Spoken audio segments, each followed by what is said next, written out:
इश्क उनसे ही बेइंतहा होती है जिनको किस्मत में खुदा लिखना भूल जाते हैं। प्रेम गीत।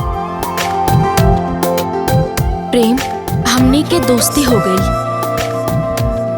फिर प्यार हो जाए।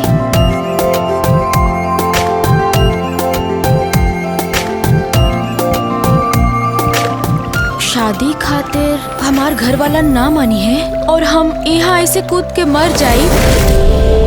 प्रेम अपन दोस्त के हाथ और साथ कबो ना छोड़ेला। तू हरे सनेहिया में हे हो सावरिया, सच कहतानी हम भईनी भंवरिया।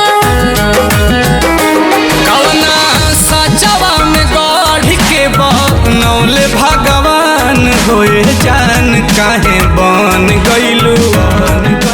हमरा से शादी करला ना गीत, हमरा माई के बहू बन जाना गीत। दुश्मन के घर का चूल्हा नहीं, उसका घर जलना चाहिए।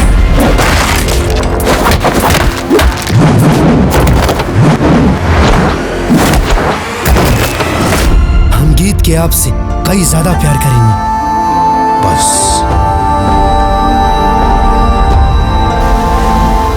इश्क को इश्क ना जहर कह दो, लग गई दिल से तो कम वक्त जान लेती है। तोर बेटा कलंक के कारिक बा, जे अपने साथे साथे हमारी बेटी के भी कलंकित कर दी।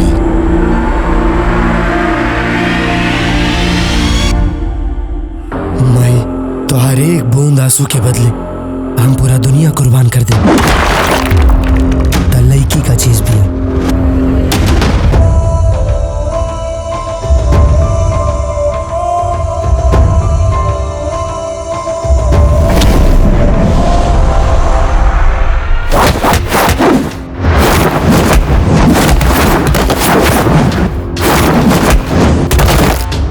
दम किसमें जो शमा इश्क की बुझा दे, मेरा जुनून उसे जीते जी जला देगा। जान काहे बन गइलू देवता समान हो।